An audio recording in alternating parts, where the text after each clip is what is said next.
बिस्मिल्लाहिर्रहमानिर्रहीम। एहतशाम अली अब्बासी। आज जो है मैं आपको बताऊंगा कि कौन कौन सी अदालत में कौन कौन सा केस चल रहा था और किस किस केस में क्या क्या हुआ। सबसे पहले जो बड़ी ब्रेकिंग खबर है वो ये है कि इमरान खान ने जो है 3 हल्के लाहौर, इस्लामाबाद और मियाँ वाली से इलेक्शन लड़ने का फ़ैसला किया है। आज ने अपने वकला जो हैं उनको उन्होंने बताया है, और अब जो नज़र आ रहा है उनके कागजात नामजदगी भी जमा करवाए जाएंगे। केसेस के हवाले से उनकी जो है चीज़ें नज़र आ रही हैं, जैसे उनका एक केस चल रहा है साइफर वाला, उसके साथ साथ तोशा खाना है, इलेक्शन कमीशन वाला केस है, और इस तरह उनके ऊपर सैकड़ों केसेस हैं। तो उनका फ़ैसला क्या आएगा, या उस फैसले से उन पर क्या इम्पेक्ट पड़ेगा, या उन्होंने क्या उसके बारे में कुछ सोचा है।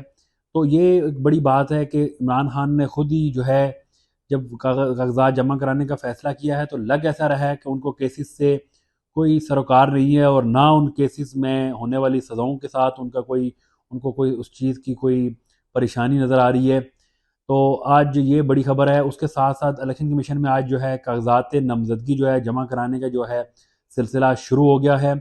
और अब जो है पीटीआई के हवाले से तो कुछ चीज़ें सामने जो आई हैं वो अच्छी नहीं आई, लेकिन वैसे लोगों ने जो है अपने कागजात जो है जमा करवाने शुरू किए हैं। इस्लामाबाद से अभी जो थोड़ी देर पहले खबर आई थी, क्योंकि देखें ये एक बड़ी खबर है कि इंतज़ामिया के लोग जो लगाए जा रहे थे, तो उसमें पहले ही जो है पीटीआई ने इतराज़ किया था, और इतराज़ात जो है उन्होंने लाहौर हाई कोर्ट में लगाए थे, जिस पर जो है सुप्रीम कोर्ट जो है गुस्से का जो है उन्होंने इज़हार किया था चीफ साहब ने। क्योंकि उमैर न्याजी के हवाले से भी उन्होंने जो कहा कि अगर उनके खिलाफ हम तौहीन अदालत की कार्रवाई करेंगे, बल्कि नोटिस भी उनको जारी हुआ।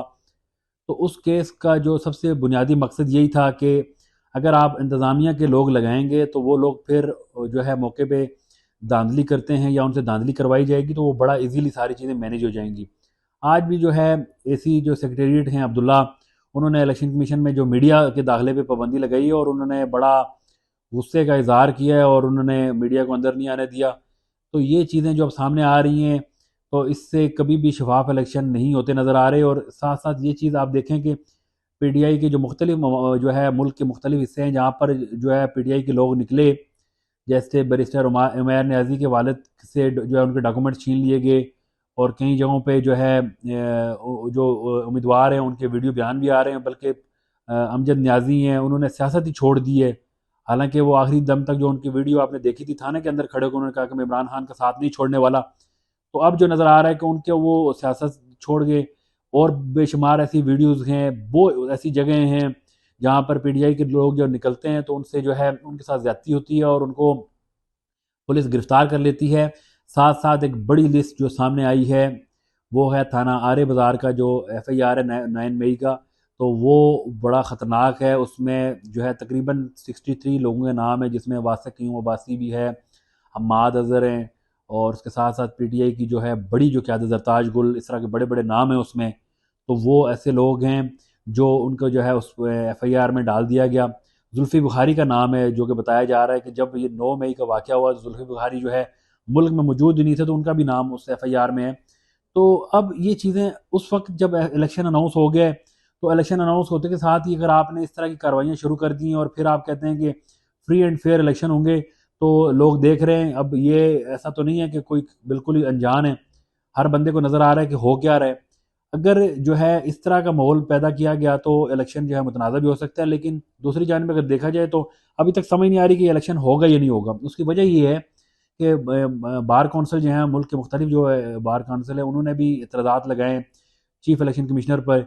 और उसके साथ साथ अब जो ये बलूचिस्तान वाले जो हैं लापता अफराद की जो रैली है, वो भी इस्लामाबाद में तकरीबन तरनोल के करीब पहुंच चुकी है। तो ये सारी चीज़ें जो है आने वाले दिनों में इलेक्शन पे कैसे इम्पेक्ट करती हैं वो तो नज़र आ ही जाएगा। लेकिन सबसे बड़ी जिम्मेदारी जो है वो इलेक्शन कमीशन की है कि इलेक्शन कमीशन के सामने उनके जो लोग इलेक्शन लड़ने आ रहे हैं पीटीआई के, तो उनको उठा लिया जाता है। तो अगर उनको उठा लिया जाएगा तो फिर पीटीआई तो इलेक्शन में नहीं होगी। नज़र जो है आ रहा है, अभी तक जो मुझे मेरे ज़राए ने भी बताया, और नज़र आ रहा है कि पीटीआई को इलेक्शन नहीं लड़ने दिया जाएगा, और जो भी लड़ेगा वो आज़ाद लड़ेगा, पीटीआई के निशान पे कोई नहीं लड़ सकता। तो खदशा भी ये जाहिर किया जा रहा है कि हो सकता है जो है बल्ले का जो इंतखाबी निशान है वो आज़ाद उम्मीदवारों को दे दिया जाए। तो अब दूर दराज के इलाकों में इतनी अवेयरनेस तो है नहीं, हर बंदा ये समझता है कि इमरान खान का जो इंतखाबी निशान है वो बल्ला है। तो उसमें फिर ये आज़ाद वाला जो एक आंसर है वो उसमें ज़्यादा कामयाब होता नज़र आ रहा है। अब जो है इलेक्शन कमीशन का ये देखना है कि वो कितना गैर जानिबदार हैं कि भाई अगर जो लोग उम्मीदवार निकल रहे हैं उनके साथ क्या हो रहा है। उसके साथ साथ जो है साइफर केस के हवाले से, उनके ट्रायल रोकने के हवाले से जो है पीटीआई हाई कोर्ट गई थी और उसमें नोटिस हुए हैं। ऑडियो लीक्स का भी मामला आज डिस्कस होता रहा है और उसमें भी जो है बाबर स्टार ने जो है बड़े अच्छे रिमार्क्स दिए हैं। तो उसके साथ साथ जो है आज मुल्क की मुख्तलिफ अदालतों में मुख्तलिफ केसेस चलते रहे हैं। फवाद चौधरी के हवाले से मैं आपको बताऊं तो फवाद चौधरी को आज नायब अदालत पेश किया गया था खुद बुर्द केस में। तो लेकिन फवाद चौधरी ने वहाँ पे जो मीडिया से गुफ्तगू की है वहाँ पे उनके नज़र आ रहा था जो उनके अंदर फैमिली के अंदर जो एक इख्तलाफात नज़र आ रहे थे, उस हवाले से उन्होंने बात की कि दोनों हलकों से मैं खुद ये इलेक्शन लड़ूंगा और जो फैसल चौधरी हैं और हिबा हैं जो उनकी बेगम हैं वो उनके उसकी कंपेन करेंगी।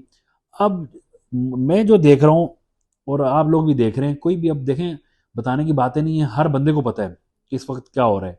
लेकिन मैं समझता हूँ कि जब तक फ्री एंड फेयर इलेक्शन तभी तक होगा जब आप तमाम लोगों को आने देंगे, उनके डॉक्यूमेंट्स जमा होंगे, डॉक्यूमेंट जमा होने के बाद उनके जो है कंपेन करने देंगे, उनके प्रॉपर पोलिंग एजेंट होंगे, तो फिर ये इलेक्शन प्रॉपर इलेक्शन होगा। अब ये ऐसा नहीं है कि आप बंद कमरों में बैठ के फैसले कर लें, क्योंकि इंटरनेशनल मीडिया है, लोकल मीडिया है और सोशल मीडिया पे चीज़ें देखी जाती हैं और पूरी दुनिया देख रही है इस वक्त कि क्या हो रहा है। तो इसमें ये बड़ी जिम्मेदारी जो है वो इलेक्शन कमीशन पे है, वो किस तरह इसको मैनेज करते हैं। अलबत्ता जो पीटीआई का एक जो स्टांस था, जो इंतज़ामिया के लोग लगाने का कि इनको ना लगाया जाए, वो एक जायज़ स्टांस था, उसकी सबसे बड़ी मिसाल आज सामने आ भी चुकी है। और अब जो नज़र आ रहा है कि ये वो लोग हैं, फ़र्ज़ करें आप जो है आरओज़ और डीआरओज़ और ये सारे ये लोग बैठे होंगे, तो वहाँ पे कोई नुमाइंदा पहली बात है आना ही वो आने से ही डरेगा, क्योंकि लोगों को पता है इन्हीं लोगों ने इनको जो है मुख्तलिफ वाक़यात में उठाया, 3 एमपीओ के तहत लोगों को उठाया गया। तो अब इलेक्शन कमीशन के हवाले से देखा जाए वो चीज़ें सामने आ गई हैं। हुकूमत की जानिब से देखा जाए तो अब जो इस वक्त जो निगरान में अभी तक लोग बैठे हुए हैं, नज़र आ रहा है कि वो किसकी कंपेन कर रहे हैं। तो ये सारी चीज़ें, सारा सिनेरियो देखते हुए अगर कोई ये समझता है कि ये इलेक्शन फ्री एंड फेयर होगा तो ये बिल्कुल गलत है। लेकिन अभी भी हम समझते हैं कि हो सकता है इन चीज़ों पे कंट्रोल किया जाए और जो नुमाइंदे हैं उनको आने दिया जाए। हालांकि पीटीआई का क्लियर स्टांस होने के बावजूद भी अब वो कह रहे हैं कि भाई अब इलेक्शन का फैसला हो गया, अनाउंस हो गया, तो अब इलेक्शन होना चाहिए। अब पीटीआई का मौक़िफ़ ये है कि इलेक्शन होना चाहिए। अब देखते हैं कि क्या ये इलेक्शन होते हैं या नहीं होते। आने वाले दिनों में इलेक्शन का आपको वैसे ही पता चल जाना कि अगर पीटीआई के सारे लोगों को गिरफ्तार कर लिया जाता है तो फिर उसके बाद मेरे ख्याल में इलेक्शन करवाना भी नहीं चाहिए। आप जिसको लाना चाह रहे हैं वो आप उसको वैसे भी ला सकते हैं। बहुत शुक्रिया। इंशाल्लाह अगली वीडियो में आपको मज़ीद अपडेट करेंगे।